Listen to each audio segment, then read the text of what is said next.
How's it going, everybody? So in this video I'm going to discuss some of the differences between MCT oil, C8, and coconut oil.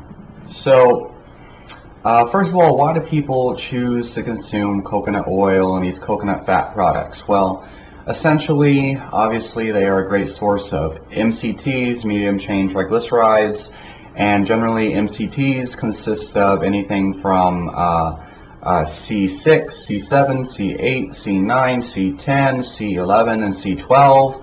There's some debate in the higher and lower ranges of what is actually an MCT, but essentially all of these are MCTs, medium chain triglycerides, and specifically C8, C10, and C12 tend to create ketones to varying degrees. So C8 is essentially the fatty acid found in brain octane oil.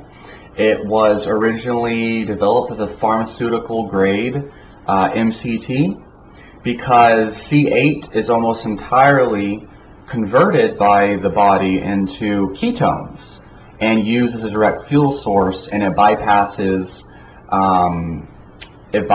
multiple steps in fatty acid metabolism that most fatty acids have to go through in order to be converted into energy by the body. And so you could say MCTs, and specifically C8, are easier converted into energy by the body. Essentially, C8 is the most ketogenic, as many people will say. And so that's why brain octane oil is reported to be the best by most people on a ketogenic diet or who are into ketones. Those people who claim like, oh, brain octane oil, you don't need a special MCT oil, blah blah blah, they don't know what they're talking about. So you don't need to buy C8, but if you want the best benefits for your buck as far as feeling good and all the benefits of having high ketones in the blood, C8 is the best, especially if you're using it before your workout. MCT oil can be pretty much any of this. Any kind of oil. It's extracted from either the palm kernel plant usually, or a coconut, but most of the cheaper MCTs are extracted from palm kernel, because palm kernel is about 50% MCTs, whereas coconuts or coconut oil are generally around 60 to 70% MCTs, and then butter has about 20% MCTs, and it keeps going down from there. But essentially, MCT oil can be pretty much any oil that is extracted from a plant high in MCTs that contains a large volume of MCTs. Now, generally speaking, MCT oil contains most of the products you see on the market contains anywhere from 80 to 90% MCTs. But it depends. MCT oil is just oil that's mostly MCTs extracted from a coconut or a palm plant. Okay. You'll find a lot of different types of MCTs on the market with varying composition of fatty acids. So obviously you have lauric acid, you have capric acid, and you have caprylic acid. And within that there's other MCTs and other fatty acids, but generally these are the three main ones that most companies focus on.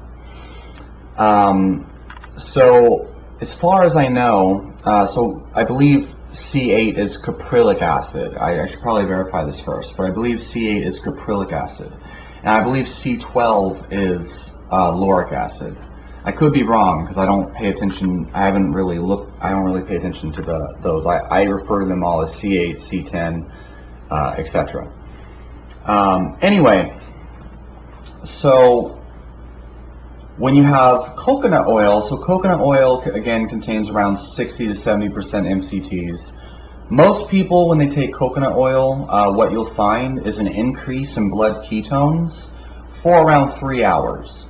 Now, when you take C8 or a generic MCT oil, generally you'll find a very sharp and high spike in ketones, in blood ketones, but it only lasts about 90 minutes. So MCT oil generally lasts about, it generally spikes, it adds more ketones to your blood, but it only lasts a short amount of time.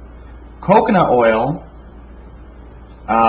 will be a more steady flow of energy, but it lasts about twice as long. And then C8 is going to be, again, higher amounts of ketones, but probably for a shorter amount of time. So as far as my understanding, the lower on the MCT scale, the shorter in the amount of time that ketones are going to rise. Whereas the higher you get, up to C12, the longer they last, but the lower the spike. Okay. And so I suppose you can think of C8 as like a simple carbohydrate equivalent of ketones, and then C12 as a complex carbohydrate version of ketones. You can think of it as. And so this is especially important for people following a ketogenic diet. And generally, if you're not following a ketogenic diet, then I don't know why you're really consuming coconut oil or MCTs. There are cognitive benefits and mood benefits, but they're most pronounced on a ketogenic diet. So if you want to get the best benefits from MCTs or C8 or coconut oil, you're really going to want to follow a ketogenic diet to do so.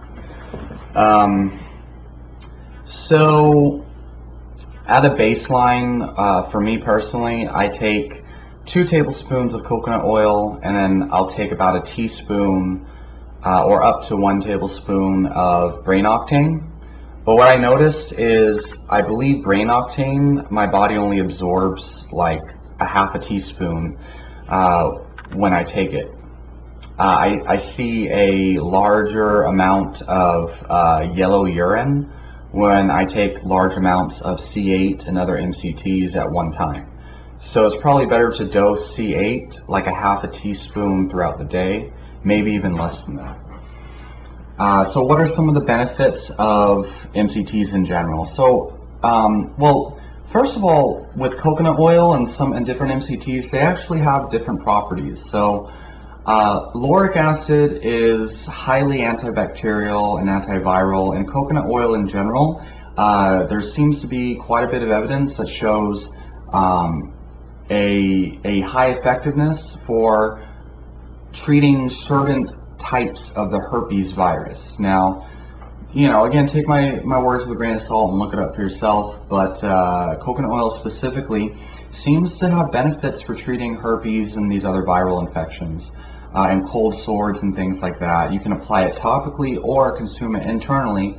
Also, for getting gut dysbiosis under control, for clearing out small intestinal bacterial overgrowth and also candida. I believe coconut oil in combination with a low-carb ketogenic diet is extremely effective. And it might be one of the reasons why I was able to fix my SIBO problem, because I did a ketogenic diet with lots of coconut oil for over 6 months. And then I did a week-long high-dose probiotic experiment, and it seemed to cure all of my SIBO and my intestinal problems. And I think coconut oil probably played a big part in that, and it's used widely in GAPS protocols, and more specifically just protocols aimed at lowering candida and SIBO. Whereas C8 is more for ketogenic benefits. So obviously they all kind of boost the mood and have these ketogenic properties, but I think having a balance, coconut oil is pretty affordable. Taking coconut oil is going to be the best broad spectrum benefit, especially if you don't have a lot of money. But if you have enough money, I'd say taking coconut oil in the morning or taking coconut oil internally with your bulletproof coffee, and then adding small amounts of C8, like a small amount there with your coffee and coconut oil, and then maybe in the midday a little bit of C8, and then before you go to bed a little bit of C8. for the mood boosting benefits, and for people who have mood disorders, like a lot of people that treat their bipolar disorder or their depression and anxiety, their insomnia or their epilepsy or their Alzheimer's disease. People who treat these neurological conditions with ketogenic diets, a lot of the benefit seems to be from the ketones themselves, and also lowering blood sugar and lowering carbohydrates in general seems to strongly benefit these issues. Absolutely. It's very common, and it's heavily studied. There's actually 2 case studies of people completely getting off their schizophrenia medications and going into remission with a ketogenic diet. And so you can strategically use MCTs and coconut oil and C8 oil to treat these issues. Again, this is my opinion. I'm not a medical doctor, so talk to your doctor beforehand, even though they probably don't research this crap.